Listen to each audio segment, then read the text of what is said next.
Bonjour et bienvenue dans la quotidienne de School TV, l'émission qui vous raconte l'éducation au quotidien. Au sommaire, aujourd'hui, de la cour de récré de l'école primaire à nombre de films et séries cultes de la génération Z, en passant par 2 siècles de littérature, tout concourt à faire de l'amour romantique l'alpha et l'oméga des rapports humains. Peut-on y échapper? Oui, selon le nouveau livre d'Aline Laurent-Maillard.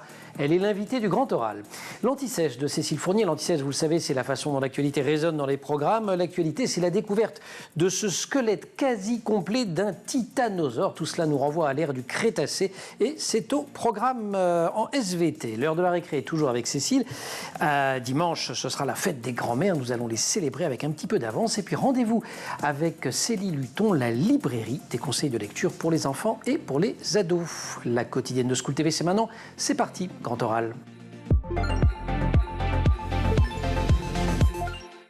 L'amour romantique a du plomb dans l'aile. Coup sur coup, 2 essais dénoncent les injonctions qu'il fait peser sur nous en général, sur les jeunes en particulier, et plus spécifiquement, on va le voir, sur les jeunes femmes. Après nos puissantes amitiés d'Alice Rebaud, que nous avions reçues sur ce plateau, voici Post-romantique d'Aline Laurent-Maillard, sous-titre « Comment moins de romance pourrait sauver l'amour ?»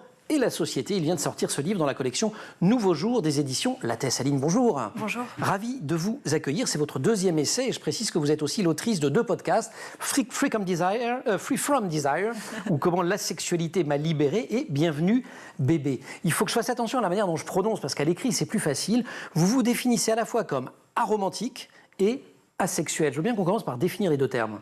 Oui, alors la sexualité, c'est le fait de ressentir peu ou pas d'attraction sexuelle. Donc on peut avoir de la libido, on peut être excité, mais juste ce n'est pas dirigé vers quelqu'un. Et l'aromantisme, c'est le fait de ressentir peu ou pas d'attraction romantique. Donc le sentiment amoureux, le coup de foudre romantique, c'est pas quelque chose qui est dans le vocabulaire émotionnel des personnes qui se définissent comme aromantiques. Et donc c'est votre cas, et pendant longtemps, dites-vous dans le livre, cela vous a fait vivre dans un sentiment à la fois d'échec et de honte. Oui, effectivement, dans notre société, on estime que la mise en couple, le fait de ressentir des sentiments amoureux pour quelqu'un, c'est à la fois un rite de passage, c'est un des nombreux marqueurs avec tout ce qui est autour de la sexualité qui montre qu'on devient en fait un adulte, ou une adulte, et puis c'est aussi un signe de bonne santé.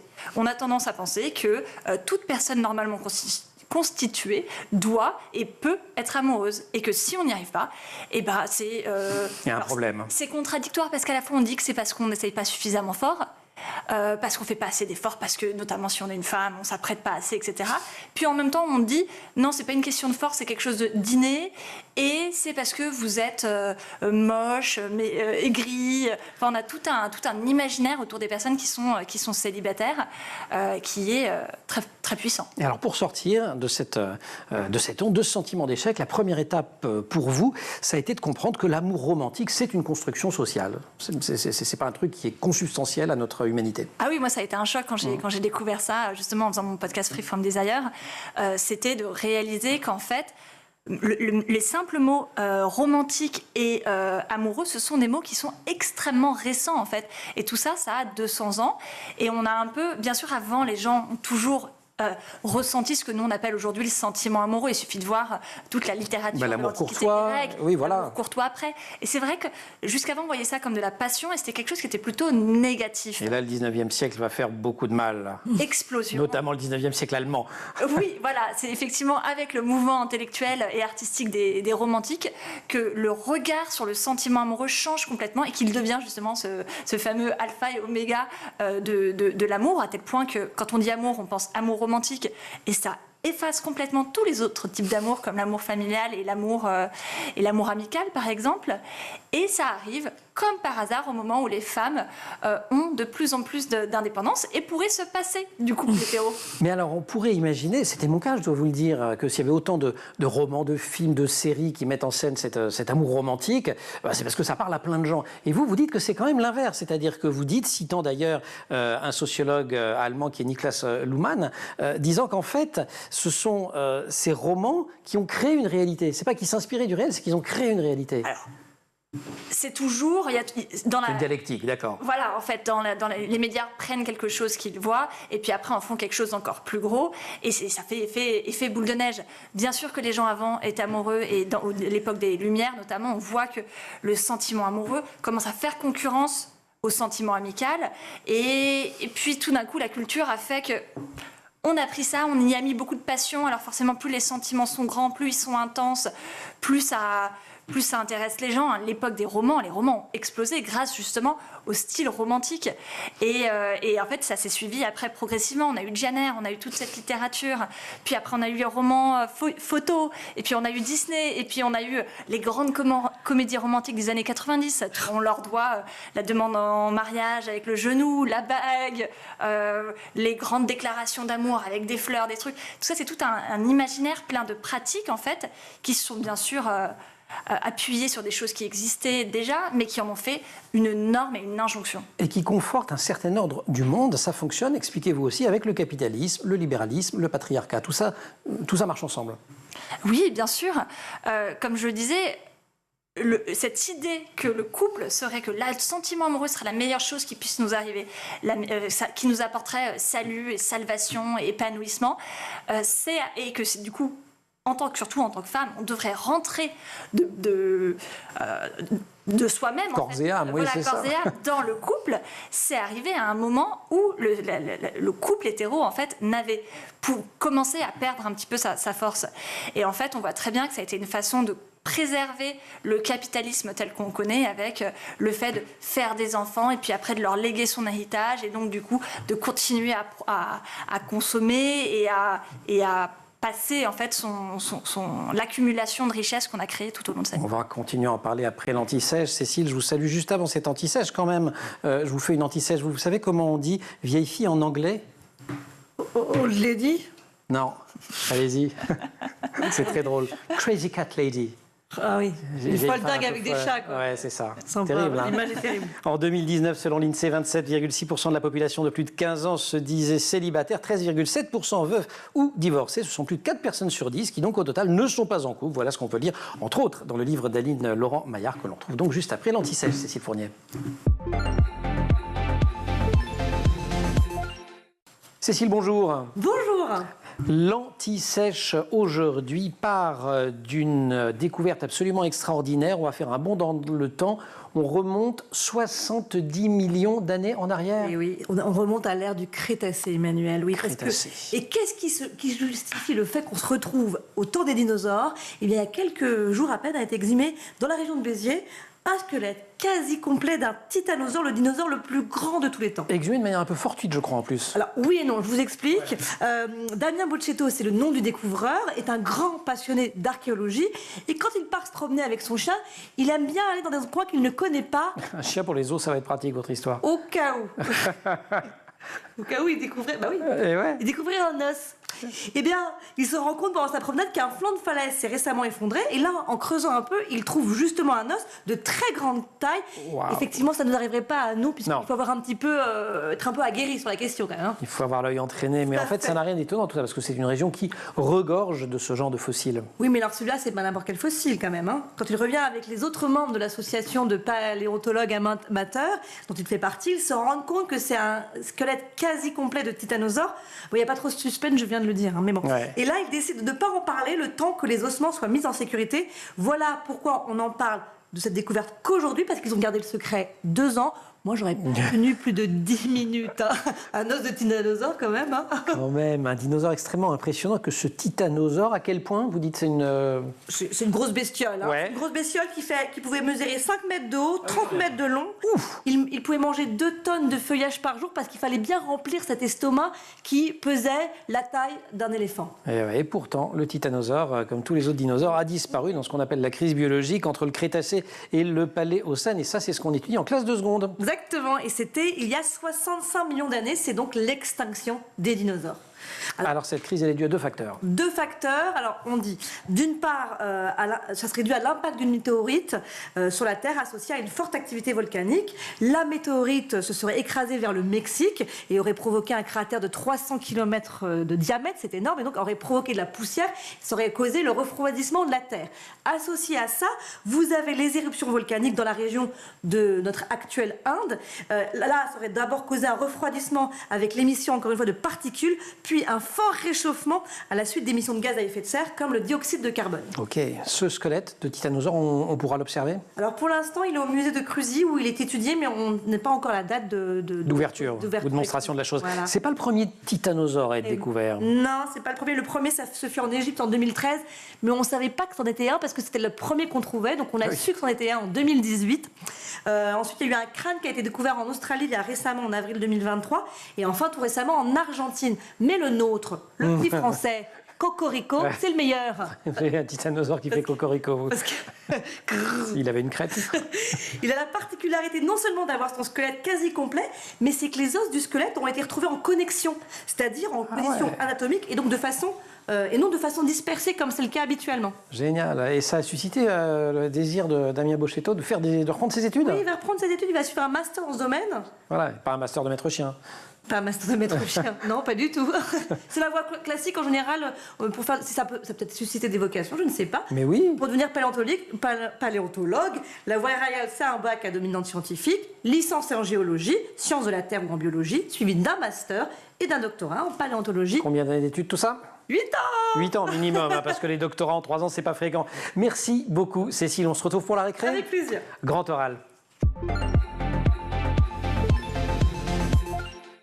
Ce livre est pour toutes les personnes qui sont ou ont envie d'être célibataires, pour quelques mois ou pour toujours, qui souhaitent ouvrir leur relation amoureuse, qui se demandent comment aimer après le décès d'un ou une conjointe, qui cherchent à faire famille autrement, qui aspirent à vivre de façon plus collective ou au contraire plus solitaire, qui désirent aimer plus ou différemment. Ce livre donc, dont je viens de citer un extrait, c'est Post-romantique d'Aline Laurent Maillard. C'est dans cette collection assez récente d'ailleurs des éditions Lattès, Nouveau Jour, la collection de non-fiction des éditions Lattès. Aromantique et asexuel, c'est au moins aussi compliqué. Là aussi, l'injonction est constante. Elle commence très très tôt pour vous. Vous dites, si j'étais asexuel, comment j'allais faire pour être en couple au collège ou au lycée? Et vous citez Isabelle Claire, qu'on avait reçue aussi d'ailleurs, en disant, quand on a 15-16 ans, c'est une question mais monstrueuse.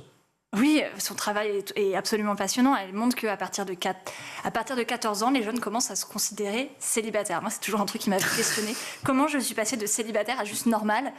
Il y a un moment, magiquement, où en fait, c'est plus acceptable d'être seul alors qu'on a encore globalement des enfants. Et en fait, là, on est vraiment sur ce rite de passage.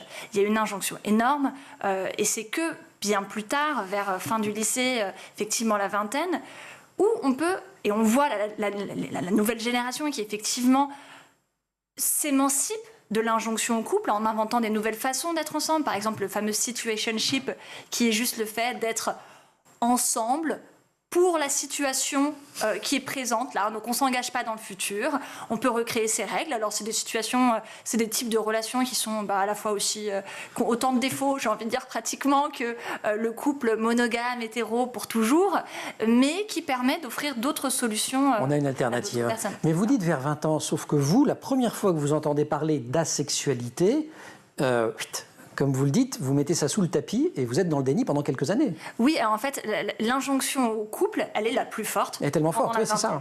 Et elle est... En fait, c'est surtout l'idée qu'on ne serait pas capable d'être heureuse hors du couple. Et c'est ça qui est tellement puissant. Et donc effectivement, moi je parle un petit peu de mon expérience personnelle, même s'il y a beaucoup de témoignages dans le livre, mais j'explique que moi, mon point de départ, pourquoi je me suis intéressée au couple, c'est parce que pendant toute ma vingtaine, je me suis forcée à être en couple. Parce que je me suis dit, si je ne suis pas en couple, je serais malheureuse, je finirais avec mes chats, dans un appartement qui pue, et je mourrais seule. Crazy cat lady. Et vous essayez avec des garçons, avec des filles, parce que vous dites, voilà, il faut tout tester. Si j'ai pas cette flamme extraordinaire, on va chercher, et toujours pas. et toujours pas. Et c'est ce que font beaucoup de personnes, en fait. Il y a énormément de personnes dans la société qui n'ont pas envie d'être en couple, soit parce que, comme moi, effectivement, ça ne fait pas partie de leur langage émotionnel, leur vocabulaire émotionnel, soit parce que ça peut être des histoires de trauma, ça peut être juste une préférence de vie, on aime être solitaire pour 36 000 raisons, et parfois, c'est même pas un choix.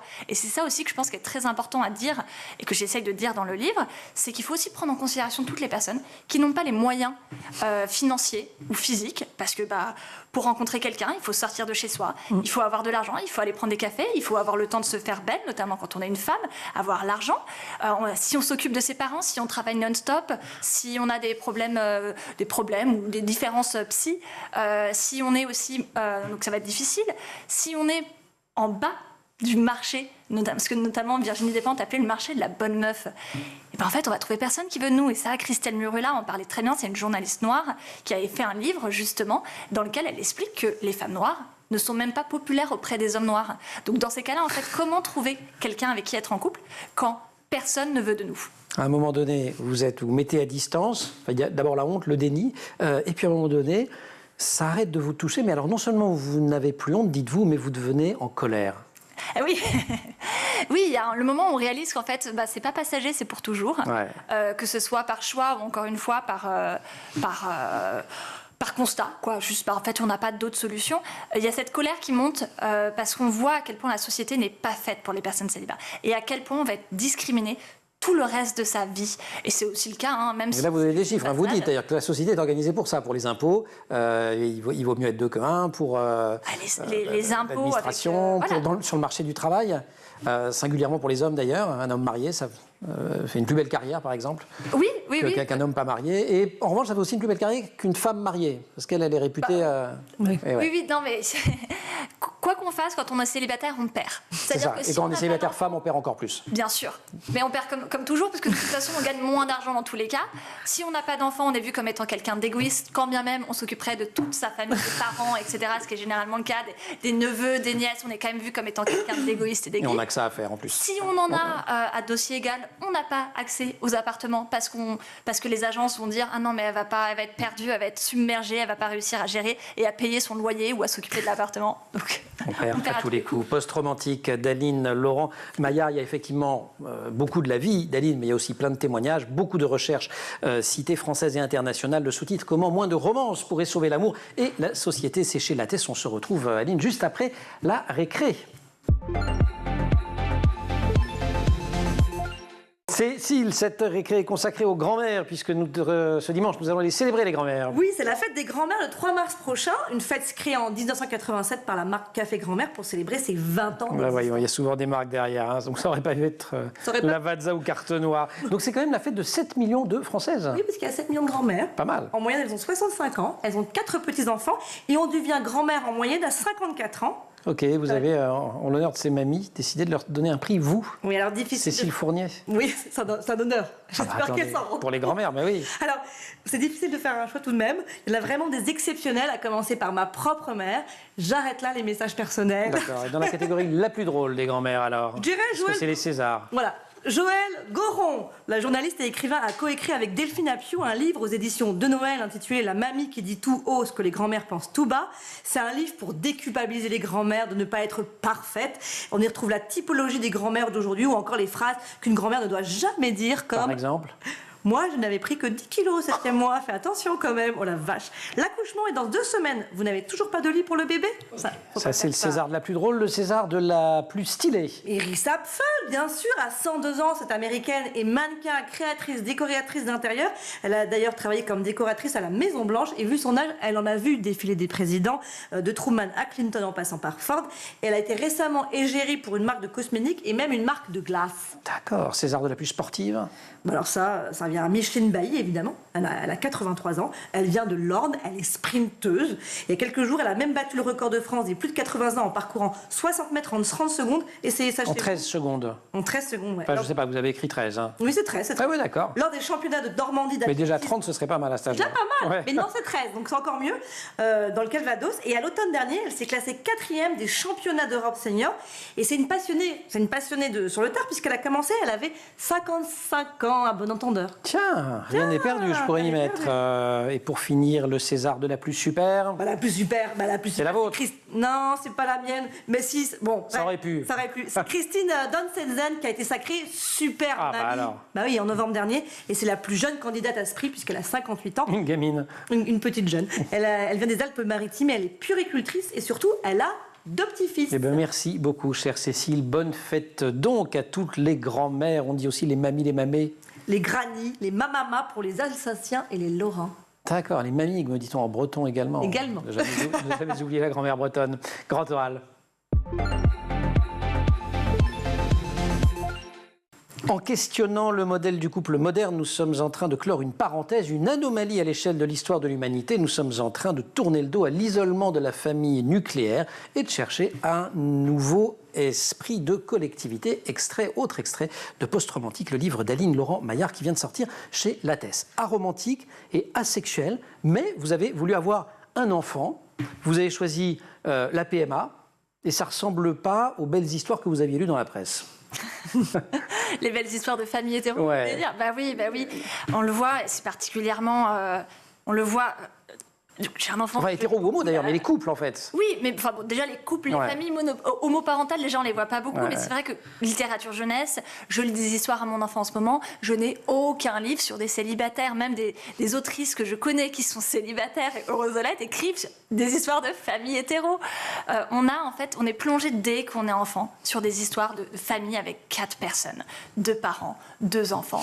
Et ça continue comme ça jusqu'à l'âge adulte. Et on ne voit jamais de célibataires en fait heureuses. On ne voit jamais de célibataires qui choisissent d'avoir des enfants. Je dis notamment dans le livre, je pense que si Barbie a eu un si grand succès, c'est que c'est la première fois qu'on a une célibataire qui est heureuse et qui vit sa vie en fait sans se préoccuper des hommes. Ken dans les pattes, mais elle en a rien à faire de Ken. Je me demande si nous n'assistons pas à la naissance d'une nouvelle génération qu'on pourrait appeler la génération Barbie, génération de femmes qui cherchent de moins en moins le couple à tout prix et qui souhaitent avoir du temps pour elles et pour leurs amis. Écrivez-vous dans le bouquin sur Barbie. Génération Barbie. Ceci dit, donc vous avez cet enfant et là, j'allais dire patatras. L'amour inconditionnel, au premier regard, il n'est pas là, il va venir très très vite. Et vous en tirez une leçon qui renvoie à ce qu'on se disait au début de l'émission sur le temps. C'est-à-dire qu'en fait, l'amour, c'est le temps qu'on va donner, c'est les actes, c'est ce qu'on va faire en fait. Oui, tout à fait. Je me suis beaucoup appuyée sur le livre, un livre de Bell Hooks, la fameuse penseuse afroféministe, qui effectivement explique que qui s'est beaucoup interrogé sur ce que c'est que l'amour, parce que quand même dans une société on parle d'amour parental, mais les parents quand même sont souvent encore à faire des claques, à donner des claques, à être parfois un peu violents avec leurs enfants. En quoi c'est de l'amour ? Et en fait, Bell Hooks, elle dit quelque chose de génial. Elle dit l'amour, c'est les actes, c'est le temps qu'on donne, l'écoute qu'on donne, la présence qu'on donne aux autres. Et c'est quelque chose qui grandit au fur et à mesure. Et on le voit bien. Moi, je prends toujours l'exemple du dating. Moi, je trouve ça absolument fascinant à quel point les gens, quand ils vont en dating, au bout de 3 ou 4 rendez-vous, ils finissent par tomber amoureux d'une personne. C'est quand même... Le ratio, il est super fort. Alors que dans la vraie vie, on rencontre des gens tout le temps. On ne tombe pas amoureux au bout de toutes les 3 ou 4 personnes qu'on rencontre. Parce qu'en fait, on arrive avec cette volonté de créer ce sentiment. Et puis, on va mettre en place tout un tas de rituels. On va se poser certaines questions. On va se regarder de cette façon. Et en fait, le sentiment... Et c'est cette attention-là, en fait, qui va développer quelque chose. Exactement. On met une intention et ça permet d'aiguiller le sentiment vers le sentiment parental, le sentiment amoureux, etc. Et si l'on se souvenait constamment que l'amour, c'est ce qu'on fait, on n'utiliserait pas le mot d'une manière qui dévalue et dégrade son sens. C'est dans votre livre, mais c'est pas de vous, c'est de Bell Hooks que vous citez dans le bouquin. Vous plaidez aussi dans le livre pour l'alloparentalité. Alors, allo comme allo au téléphone et parentalité. C'est quoi l'alloparentalité ? Alors, l'alloparentalité, ça veut dire l'autre parentalité. Et donc, ce sont toutes les personnes qui sont dans la vie d'enfants, mais qui ne sont pas leurs parents au sens strict du terme, au sens biologique du terme. Strict. Alors, même pas biologique, parce qu'on peut avoir adopté des enfants. Je parle aussi beaucoup, justement, je questionne un peu cette histoire. C'est vrai, au statutaire, en tout cas. On n'est pas les parents. Mais voilà, ça peut être des grands-parents, ça peut être une nounou qui serait très présente, ça peut être une tante, ça peut être un oncle, ça peut être plein de choses. Et en fait, ce que j'explique dans le livre, c'est qu'on a une vision de la famille, effectivement, qui est très nucléaire, avec 2 parents, isolés, qui vivraient généralement, pour faire un peu dans la caricature, dans la maison pavillonnaire. Faut prendre la voiture pour aller voir la moindre personne. La famille est souvent loin parce qu'on a déménagé pour le boulot ou parce qu'on voulait justement s'éloigner. Et en fait, 2 parents, ça ne suffit pas pour élever des enfants. C'est une parenthèse dans l'histoire de l'humanité. On a toujours qui disait il faut tout un village pour élever un enfant. Oui. Exactement. Et en fait, on le sent bien quand on est parent. Et donc, l'alloparentalité, parler d'alloparentalité, c'est aussi remettre au centre les gens qui parfois ont choisi de ne pas avoir d'enfants et de s'investir dans la vie d'autres enfants. Mais c'est aussi rappeler que un enfant a besoin de plein de personnes dans sa vie et sortir de la vision du couple classique, le couple que j'appelle romantique, c'est aussi repenser la façon dont on fait famille et inviter plus de personnes dans la vie des enfants. Voilà, et à la fin du bouquin, merci beaucoup Aline, à la fin du bouquin, il y a des pistes de réflexion. On va pouvoir toutes les citer, mais je vous le signale parce que si vous lisez le livre, on ne va pas vous laisser comme ça les bras ballants à la fin de l'histoire. Il y a des propositions très concrètes, y compris celle de codifier un droit de l'amitié, par exemple, notamment pour les alloparents et collective. Collectif, parce que sur les épaules l'épaule des parents, ça suffit pas. Exactement. Post-romantique, c'est dans la collection Nouveau Jour, la collection de non-fiction des éditions Lattès. C'est signé Aline Laurent Maillard, dont on peut également écouter les podcasts. On va pousser les portes de la librairie, comme tous les vendredis, de Célie Luton, non sans avoir remercié Cécile. Célie Luton, la librairie. Comme tous les vendredis, nous poussons les portes de la librairie de Célie. Célie, bonjour. Bonjour Emmanuel. Ravi de vous retrouver. Ça fait très longtemps qu'on n'a pas dit que vous êtes une vraie libraire aussi à Paris, dans le 17e. La librairie des enfants. Oui, dans le 17e à Paris, Allez. rue de Lévis, la librairie des enfants. Rue de Lévis, voilà. Et Oui. vous venez toutes les semaines donner des conseils de lecture pour les enfants et les ados. Oui. Aujourd'hui, il y a une thématique là. Mais oui, je suis très contente d'être là car c'est la journée du compliment. D'accord. On est dans une belle émission, on va parler de belles choses et on va complimenter des livres. Et on commence avec Madame Léopard de Natalia Chalochvili. C'est chez Albin Michel Jeunesse. Très bel album. Traduit par Margot Rochefort, Madame Léopard, c'est l'histoire d'une Madame Léopard qui conduit son autobus tous les jours. Tous les jours, un passager, 2 passagers, 3 passagers et un jour, les voitures. Ouch. Aïe aïe aïe, beaucoup de voitures sur les routes, de moins en moins de passagers dans l'autobus de Madame Léopard et elle devient toute seule. Elle est mise de côté. Qu'est-ce qu'elle va faire? Surtout qu'on veut la virer. Il y a une manif qui dit du ballet, c'est pas très sympa d'ailleurs. Bah, c'est ça. Et au passage, vous voyez les temps dessins change. qui sont quand même absolument charmants. Les temps changent, Madame Léopard va faire quelque chose d'incroyable, elle va être patiente. Elle sait que le vent va tourner, elle va trouver une solution à 2 roues, à toute berzingue. Allez, et je vous la donne la solution. Mais oui. Pour les enfants, les tout petits là, pour le partir coup. de 3 ans. Et ouais, c'est ça. C'est ça. Et le Mais compliment c'est- que vous lui faites à ce bouquin Parce là que là, c'est il la est journée du optimiste, compliment. optimiste. Allez, Madame Léopard, optimiste. Tous à vélo. Le Lapin Facteur, cette petite collection que j'adore de l'école des loisirs. Hein. Oui, la collection des lutins, un petit peu le format poche. Voilà. Le lapin facteur, c'est l'histoire de notre petit Martin le lapin qui, grâce à lui, tous les animaux de la forêt reçoivent des lettres d'amitié. C'est Olda Lecaille, je ne sais pas si on l'a dit. Oh ben oui, c'est Olga Lecaille, grande illustratrice, maman de Nadja, Grégoire Solotareff. Et c'est sa fille qui a fait le texte. Oui, toujours accompagnée de ses enfants. Voilà. C'est ça. Et là, notre petit lapin, il va lui arriver quelque chose d'assez dramatique quand même. Sa sacoche, elle est vide. Qui va avoir... Je fais le lapin là. Ah non, Vous faites ça mieux que moi. qui va pouvoir recevoir ses lettres si la sacoche est vide? Eh ouais. Et en allant tout honteux se cacher dans la forêt, il découvre une dame, une sorcière peut-être, je ne sais pas, qui a l'air encore plus triste que lui. C'est un très... Et là, le très compliment bel que vous avez envie de faire à cet album. intemporel. Intemporel, Toujours, hein. toujours. C'est comme Chien Bleu, c'est comme tous les grands Exactement, albums bah, de c'est ces. une famille d'artistes. hein. Mais voilà. Voilà. Famille Solotareff.